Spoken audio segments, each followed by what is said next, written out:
Chapter लेके आया हूँ। आप लोग बीए फाइनल के स्टूडेंट हो, अच्छी तरह से इस चीज़ को समझ रहे हो कि कोविड महामारी के कारण से आप लोग मन से पढ़ाई करना, आप लोगों के लिए ये एक बार ऑनलाइन क्लास की व्यवस्था की गई है। आप लोग इसमें मेरा भी सहयोग करें। मैं आप स्वस्थ होंगे, आप पढ़ाई कर रहे होंगे, आपका एक बार फिर से ऑनलाइन क्लास में स्वागत है। मैं डॉक्टर तेजस्वी शेखावत आपके लिए आज नया चैप्टर लेके आया हूँ। जो नेपाल वाला अपना चैप्टर था उसमें आपको नेपाल के भौतिक भाग इससे पहले मैंने पढ़ा दिए थे। आज उसी में ही आगे है नेपाल में नेपाल का अपवाद तंत्र। नेपाल के अपवाद तंत्र में नेपाल, चूंकि आपको पता है कि नेपाल का इससे पहले क्लास में बताया था कि 75% भाग है वो पर्वतीय है और पर्वतों से अनेक प्रकार की नदियाँ निकलती है। इसलिए जो नेपाल का अपवाद तंत्र और नेपाल, चूंकि आपको बताया था कि पर्वतीय प्रदेश है, इससे अनेक प्रकार की नदियों का उद्भव होता है। ये नदियाँ नेपाल में बहती हुई आपके भारत में प्रवेश करती है और इसमें से मुख्य रूप से आपकी जो नदियाँ हैं उसमें कर्णाली नदी सबसे बड़ी नदी है, उसके बाद में कोसी है, गंडक है, राप्ती नदी है, शारदा नदी है आदि यहाँ बहती है। जो कर्णाली नदी है उसको अपन भारत में घाघरा नदी कहते हैं। यही नदी है पर्वतीय भागों से निकलती है और पर्वतीय भागों से निकलने के बाद में ये नदियाँ नेपाल में प्रवेश करती है और नेपाल से होती हुई ये भारत में प्रवेश कर जाती है। तो इसमें मुख्य नदियाँ आपकी है कर्णाली है जो सबसे बड़ी नदी है नेपाल की। नेपाल की जो कर्णाली नदी है उसको भारत में अपन घाघरा नदी कहते हैं। कोसी है, गंडक है, राप्ती है, शारदा, ये मुख्य रूप से नदियाँ हैं। इनमें से पहले आपकी नदी है कर्णाली नदी। ये आपको बता दिया कि कर्णाली नदी है, इसको घाघरा नदी के नाम से नेपाल में जाना, जो घाघरा नदी है उसको नेपाल में कर्णाली नदी के नाम से जाना जाता है, नाम से पुकारते हैं, कर्णाली नाम से पुकारते हैं। नेपाल की सबसे बड़ी नदी है जो देश के पश्चिमी भाग में बहती है। ये आपका जो नेपाल का मानचित्र है, नेपाल का जो पश्चिमी भाग है, इस पश्चिमी भाग में इस क्षेत्र में ये कर्णाली नदी बहती है, नेपाल की सबसे बड़ी नदी है। इसके बाद में इस कर्णाली नदी का जो भारत में इसको घाघरा नदी के नाम से जानते हैं और पश्चिमी भाग है इसमें कर्णाली बहती है और ये सबसे बड़ी नदी है। इसके बाद में दूसरी नदी आपकी है पश्चिम भाग में बहती है। दूसरी नदी आपकी है गंडक नदी। गंडक नदी है जो आपकी देश के मध्यवर्ती भाग में, ये गंडक है, ये मध्यवर्ती भाग है जो आपका ये बीच वाला पोर्शन है, इस बीच वाले पोर्शन में गंडक नदी है, ये प्रवाहित होती है। पूरी नदियाँ आपकी क्या है कि उत्तर से आएगी और दक्षिण पूर्व ऐसे बनेगी सब नदियाँ, दक्षिण पूर्व। यहाँ पर्वतीय भाग है पूरा ये पर्वतीय भाग से नदियाँ प्रवाहित होगी और आपके ये पश्चिम से पूर्व दिशा की ओर प्रवाहित होती है नदियाँ। इसमें दूसरी गंडक नदी है। गंडक नदी देश के मध्यवर्ती भाग में प्रवाहित होती है। गंडक नदी को 7 नदियाँ मिलती है, इसलिए इसका नाम सप्त गंडक के नाम से भी पुकारते हैं। कर्णाली नदी है पश्चिम में बहती है, मध्यवर्ती भाग में, और इसका क्या नाम हो गया, इसको सप्त गंडक भी कहते हैं। मध्यवर्ती भाग में बहती है, 7 नदियां मिलती है इस नदियों में, इसलिए इसका नाम हो गया सप्त गंडक। इसके बाद में अगला आपका 3 नंबर है कोसी नदी। कोसी नदी देश के पूर्वी भाग में प्रवाहित होती है। ये कोसी नदी है, पूर्वी भाग है, ये पूर्वी भाग में यहाँ पर ये कोसी नदी प्रवाहित होती है। कोसी नदी भी 7 छोटे छोटे नदियों से मिलकर बनती है, इसलिए इसका नाम भी हो गया सप्तकोसी। कोसी नदी को कहते हैं सप्तकोसी। ये तो ये पूर्वी भाग में होती है, पूर्वी भाग में, और नाम क्या है इसका, सप्तकोसी। सप्तकोसी नाम से भी इसको जाना जाता है। पर्वतीय भाग होने के कारण से जो पर्वतीय भाग है इसमें जो नदियां हैं ये तीव्र गति से, सभी नदियां हैं तीव्र गति से प्रवाहित होती है और जैसे ही इनके पास तराई क्षेत्र आ जाता है इनकी जो गति है वो मंद पड़ जाती है। पर्वतीय भागों में ये गति है, इनकी तीव्र गति से प्रवाहित होती है, प्रारंभ होती है और तराई प्रदेश में आते आते इनकी गति होती है वो मंद हो जाती है। इसके बाद में एक नदी इंपॉर्टेंट नदी और बनती है बागमती नदी। बागमती नदी पर इस पर काठमांडू, जो नेपाल की राजधानी भी है, ये बागमती नदी को स्थित है। काठमांडू घाटी में बहती है ये नदी, काठमांडू घाटी में ये बहती है, प्रवाहित होती है। इस प्रकार से ये नदियाँ आपकी इम्पोर्टेंट है। नेपाल में नदियाँ हैं, अगवात मतलब है, कर्णाली नदी है, गंडक नदी है, कोसी नदी है, बागमती नदी है। कर्णाली नदी पश्चिमी भाग में बहती है, गंडक नदी मध्यवर्ती भाग में बहती है, कोसी नदी है पूर्वी भाग में बहती है, गंडक नदी को सप्तगंडित नदी भी कहा जाता है, कोसी नदी को सप्तकोसी नदी कहा जाता है, बागमती नदी है ये काठमांडू की घाटी में प्रवाहित होती है। इसी प्रकार से अगला टॉपिक इसी में नेपाल में ही अपना अगला टॉपिक ले लेते हैं, जलवायु। नेपाल की जलवायु में मुख्य रूप से दो कारकों का प्रभाव पड़ता है।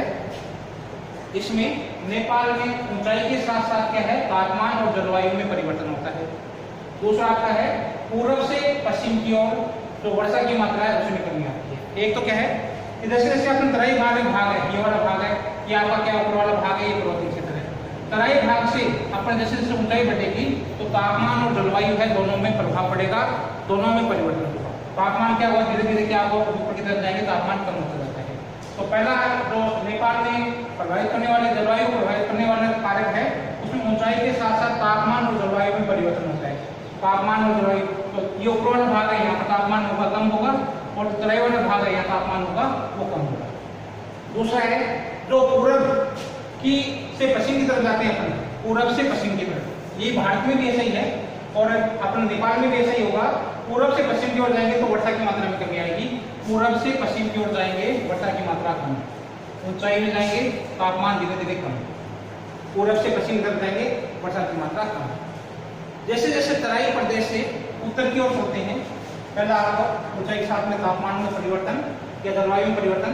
जैसे जैसे अपन तराई भाग है, इस तराई भाग से उत्तर की तरफ चलते हैं, ये वाला भाग उत्तर की तरफ चलते हैं तो तापमान में क्या होगी, कमी आएगी, तापमान में कमी।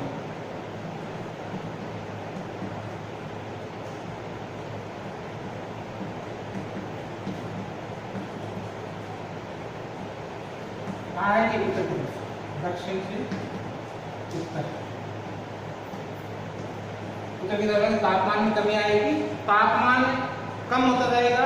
काठमांडू जिसे तराई क्षेत्र है, तापमान की दृष्टि से काठमांडू जो समुद्र तल है इससे 13,37 मीटर की ऊंचाई पर स्थित है। काठमांडू देश की राजधानी है, तराई प्रदेश में स्थित है, मध्यवर्ती भाग में स्थित है, काठमांडू घाटी में स्थित है। ऊंचाई इसकी 1337 मीटर है। जनवरी में औसत तापमान यहाँ पर होता है, जनवरी में औसत तापमान 10 डिग्री सेल्सियस होता है, जबकि यही तापमान मई में तापमान बढ़कर 31 डिग्री सेल्सियस हो जाता है, 23 डिग्री सेल्सियस हो जाता है, 23 डिग्री सेल्सियस हो जाता है। इससे दूसरी ओर तरफ अपने और आगे की तरफ चलते हैं तो ये बीच वाला भाग है, यहाँ तापमान कम, यहाँ पर काठमांडू घाटी। जैसे जैसे अपन उत्तर की तरफ चलेंगे तो तापमान में क्या होगी, कमी होती जाएगी, और हिमालय ये वाला भाग की तरफ जाएंगे तो ये पूरा पूरा तापमान में अत्यधिक कमी हो जाएगी, और तापमान है वो हिमांक बिंदु से भी नीचे चला जाता है। इस श्रेणी में तापमान है जो हिमांक वाला क्षेत्र है, यहाँ वर्ष भर क्या है, हिमालय रहता है, बर्फ से ढका रहता है पूरा पूरा क्षेत्र, तापमान होता है वो आपका 0 डिग्री सेंटीग्रेड से भी कम रहता है। अब बात करते हैं वर्षा की। दूसरा आपका पॉइंट है वर्षा, पूर्व से पश्चिम की तरफ जाएंगे तो वर्षा की मात्रा क्या है, धीरे धीरे कम होती है। वर्षा की मात्रा भारतीय मैदानी भागों के समान है। पूर्व से अपन पश्चिम की तरफ चलेंगे, पूर्व से पश्चिम की तरफ चलेंगे तो बरसात की मात्रा में कमी होती जाती है। मैदानी भागों में वर्षा है वो आपकी मैदानी भागों में वर्षा है वो 250 सेंटीमीटर के लगभग होती है। औसत वर्षा है 250 सेंटीमीटर के मतलब है। पश्चिम की तरफ जाएंगे तो ये बरसात की मात्रा है, ये क्या हो जाएगी, ये पूर्वी भाग में है,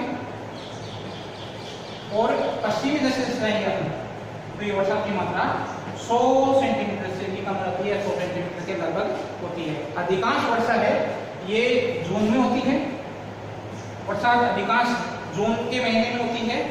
जून के महीने के अलावा जो आपके सितंबर, जून, जुलाई, अगस्त, सितंबर, इसमें बरसात की मात्रा अधिक रहती है, जून से सितंबर, इसके बीच में बरसात की मात्रा रहती है। वर्षा है इसके साथ साथ में आपके जैसे जैसे अपन जो शिवालिक पर्वतों की तरफ जाएंगे तो कुछ मात्रा है आपके जो बरसात की मात्रा धीरे धीरे क्या है वो बरसात पर्वतीय क्षेत्र इसमें जो बरसात की मात्रा धीरे धीरे कम हो जाती है। पूरब से पश्चिम तरफ जाएंगे बरसात की मात्रा कम होती है। कुछ वर्षा होती है वो शीतकाल में भी होती है, शीत ऋतु में शीतकाल। जो भूमध्य सागरीय चक्रवात है, भूमध्य सागरीय चक्रवात, इनसे भी कुछ मात्रा में बरसात होती है। ये विभिन्न भागों में बरसात की मात्रा है, इसमें प्रादेशिक भिन्नता देखने को मिलती है। शीतकाल में बरसात होती है, वो भूमध्य सागरीय बरसात होती है। इसके अलावा जो वर्षा का वितरण है उसमें प्रादेशिक भिन्नता मिलती है। नेपाल की यदि जलवायु की बात करें तो नेपाल की जलवायु है वो मानसूनी है। नेपाल की जलवायु मानसूनी प्रकार की है। नेपाल की जलवायु मानसून प्रकार की है। ऊंचाई के साथ साथ में इसमें ऊंचाई का प्रभाव पड़ता है। ऊंचाई के साथ साथ में बरसात की मात्रा धीरे धीरे कम पड़ती है। प्रभाव किसका पड़ेगा? ऊंचाई का, ऊंचाई का प्रभाव पड़ता है। इसके साथ साथ में नेपाल का जो तराई वाला भाग है वहां की जलवायु आपकी होगी। नेपाल की कुल जलवायु आपकी मानसूनी है। तराई प्रदेश भी जो इसका दक्षिणी भाग है नेपाल का, तराई प्रदेश वाला भाग है, यहाँ जलवायु है उपोष्ण कटिबंधीय, कटिबंधीय जलवायु पाई जाती है। जो ग्रीष्मकाल है यहाँ का वो सुहावना होता है। नेपाल का ग्रीष्म काल सुहावना होता है, सुहावना होता है। इसलिए विश्व के जितने भी पर्यटक हैं वो ग्रीष्म काल में नेपाल में घूमने के लिए आते हैं। ग्रीष्म काल यहाँ का सुहावना होता है।